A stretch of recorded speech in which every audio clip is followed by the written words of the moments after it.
lagi di Kuping Panas. Kumpulan info penting yang lagi panas. Seperti biasa dengan saya Titi Rohman. Dan saya Afin Maulana. Ya, kita kali ini ada di Semarang, tepatnya di Taman Indonesia Kaya.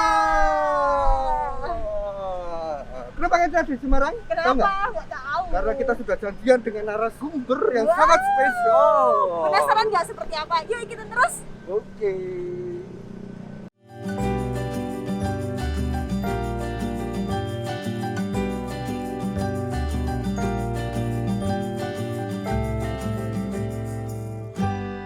Itu Bu.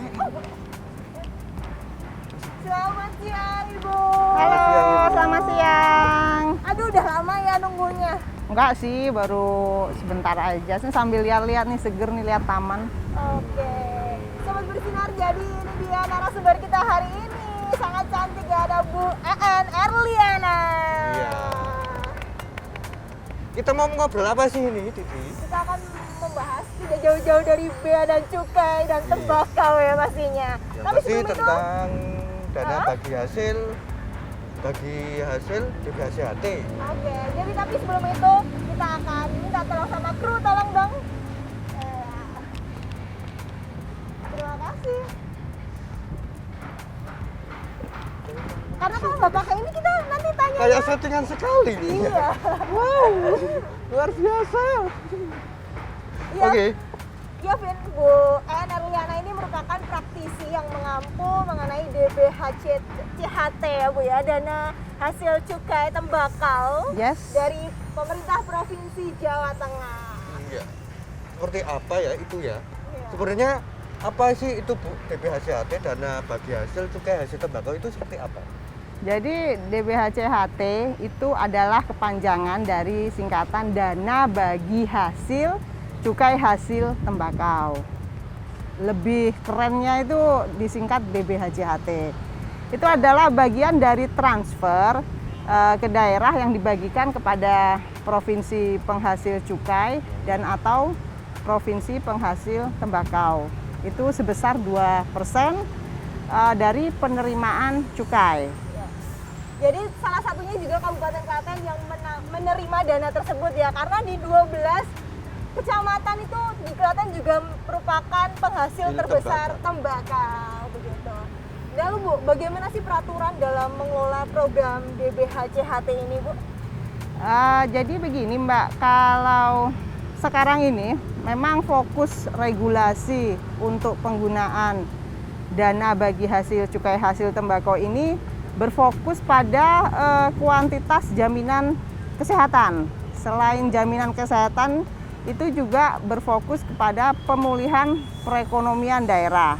Dan di mana di sini sudah ada prosentase pengaturan penggunaannya, yaitu 50% itu untuk bidang kesejahteraan masyarakat, kemudian 25% itu untuk program bidang kesehatan, kemudian 25% lagi itu untuk bagian penegakan hukum. Saat ini aturan penggunaan ini masih berdasar pada Peraturan Menteri Keuangan nomor 206 tahun 2020.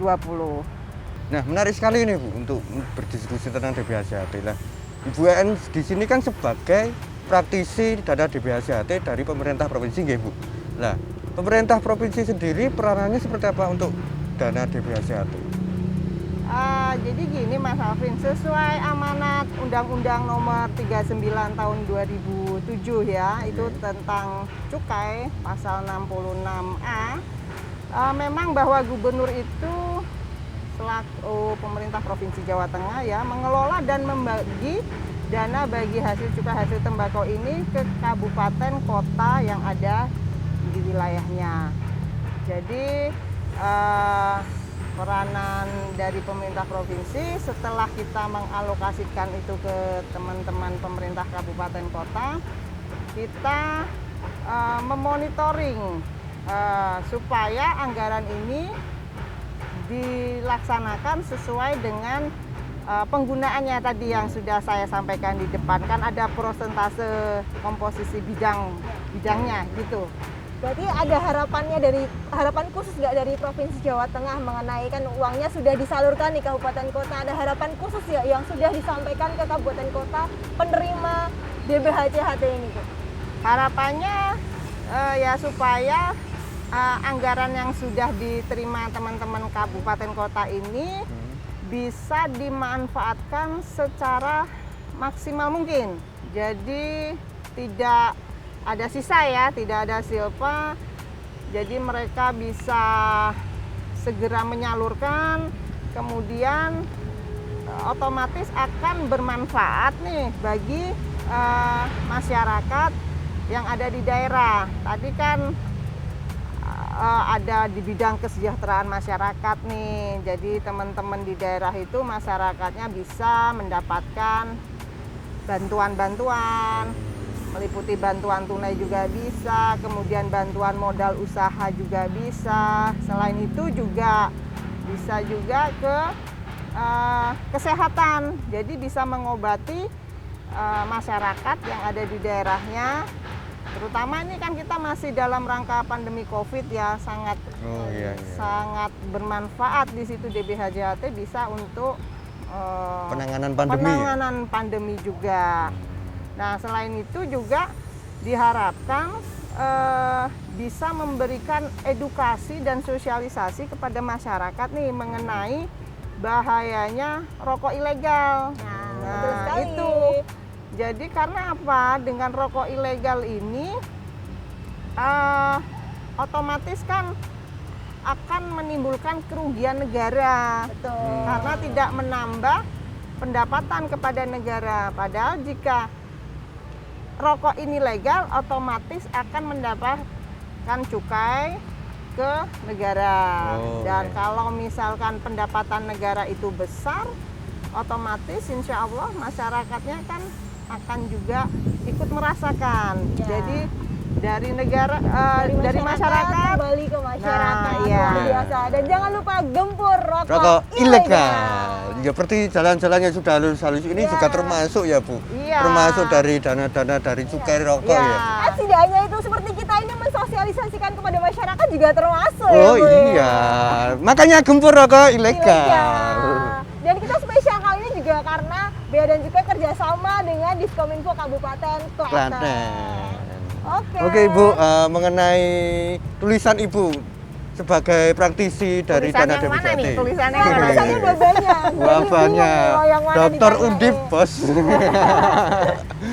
Luar Oke, biasa. untuk tulisannya Ibu yang mengenai tentang DBHCHT, mereka juga sumbang devisa di Suara Merdeka terbit tahun 2012. Nah, coba Bu, mungkin ceritakan dari kegelisahan Ibu akhirnya menulis seperti itu untuk biar supaya tahu, itu masyarakat tahu yang kegelisahan Ibu itu seperti apa. Sebetulnya kaitannya dengan tulisan saya, ini saya cuma ingin memberikan informasi aja sih kepada masyarakat bahwa dana cukai hasil tembakau ini ya, atau DBHCHT ini, itu juga berasal dari masyarakat loh.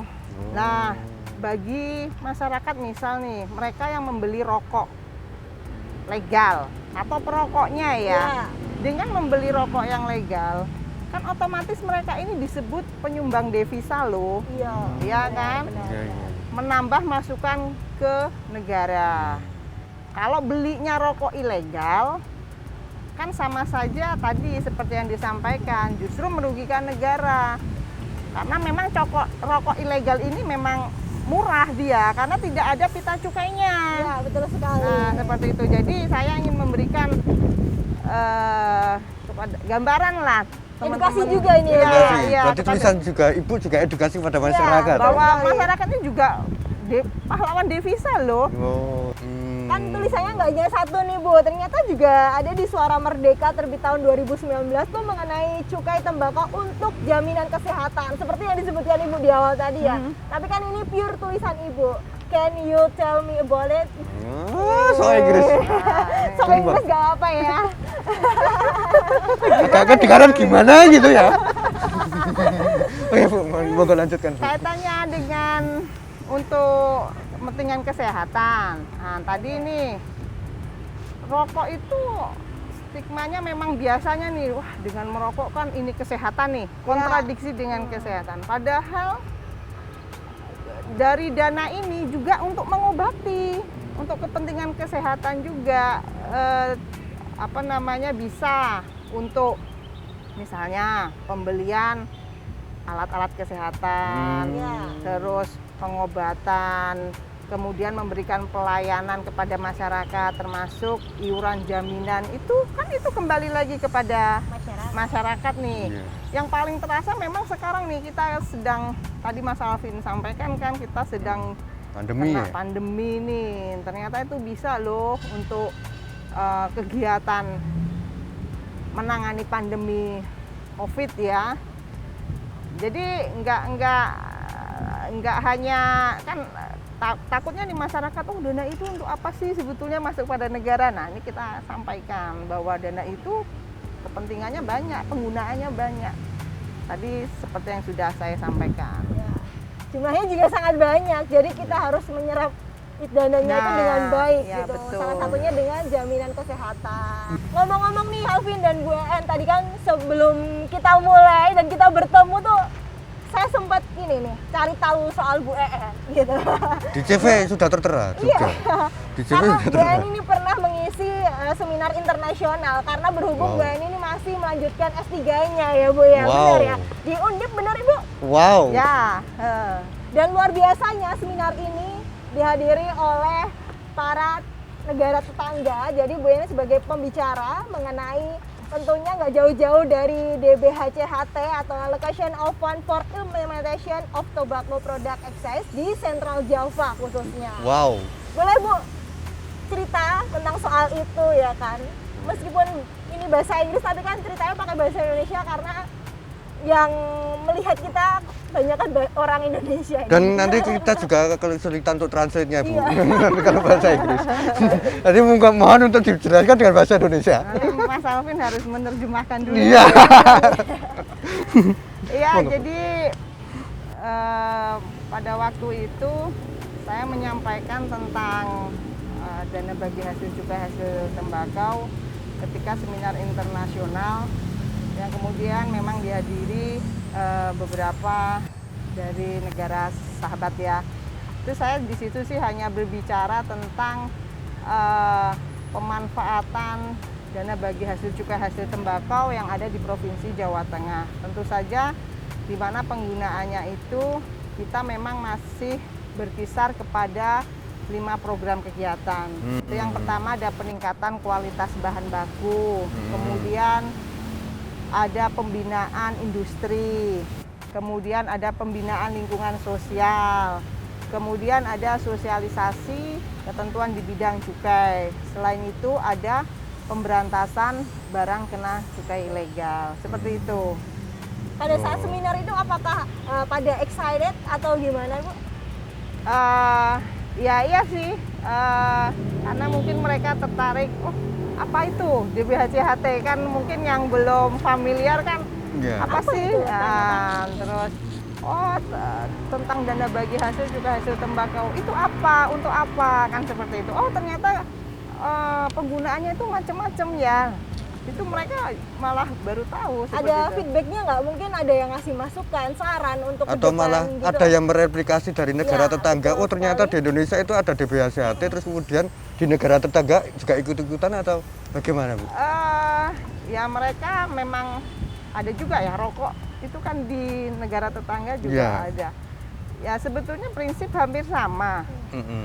Penggunaannya mereka juga untuk kesehatan juga loh ternyata. Malahan ternyata cukai rokok di negara tetangga itu lebih mahal daripada yang ada di Indonesia. Iya, seperti itu. Kalau untuk apa saja kegunaannya itu ya hampir sama sih. Hampir sama ya. Luar biasa. Jadi Bu En ini udah dikenal sampai luar negeri nih. Sudah banyak linknya ya Bu ya di luar negeri, negara Siapa tahu tetangga. kita juga mau ikut ya. Ayo ikut Kuping ya. panas ke luar negeri. Iya, Wah. siapa tahu ya kan. Oke, ini question, last question ya Bu. Waduh, last question. Mungkin pandangan subjektif dari Ibu, pandangan pribadi dari Ibu. Harapan Ibu ketika mengampu sebagai praktisi DBHCHT dari Provinsi Jateng, harapan Ibu pribadi.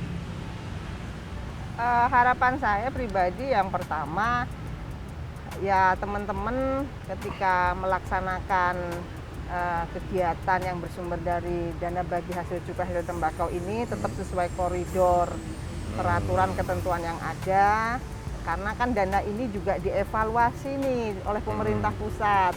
Kita jangan sampai melakukan penyimpangan ya dari ketentuan yang ada. Kemudian yang kedua, kegiatan untuk segera dilaksanakan nih, karena biar segera terrealisasi kepada masyarakat, manfaatnya itu ada, jadi tidak sisa. Nah itu sebetulnya harapan saya sih cuma itu aja. Semoga tidak sisa dan tidak disalahgunakan ya, lebih tepatnya seperti Yang paling itu. menakutkan itu disalahgunakan. Ya itu bahaya banget. Karena masyarakat tidak bisa merasakan. Ya. Oke, kita closing statement sudah, terus Ya. kemudian ya nutup siapa ya Titi? Aduh, kok cepat sekali nih Bu waktunya, nggak Iya. berasa ini. Nggak berasa sudah Kita 2 jam ngobrol-ngobrol sebenarnya. tadi Iya. udah banyak banget, tapi nggak berasa ya cepat selesai. Dan terima kasih Ibu An sudah meluangkan waktunya. Kita jauh-jauh dari Klaten ke Semarang. Iya. Semoga ini juga bermanfaat bagi masyarakat yang nonton ini. Iya. Oke, untuk yang terakhir Ibu An bisa closing acara Kuping Panas. Tetap saksikan Kuping Panas. Kumpulan info penting yang lagi bonus. See you next time di kota-kota selanjutnya.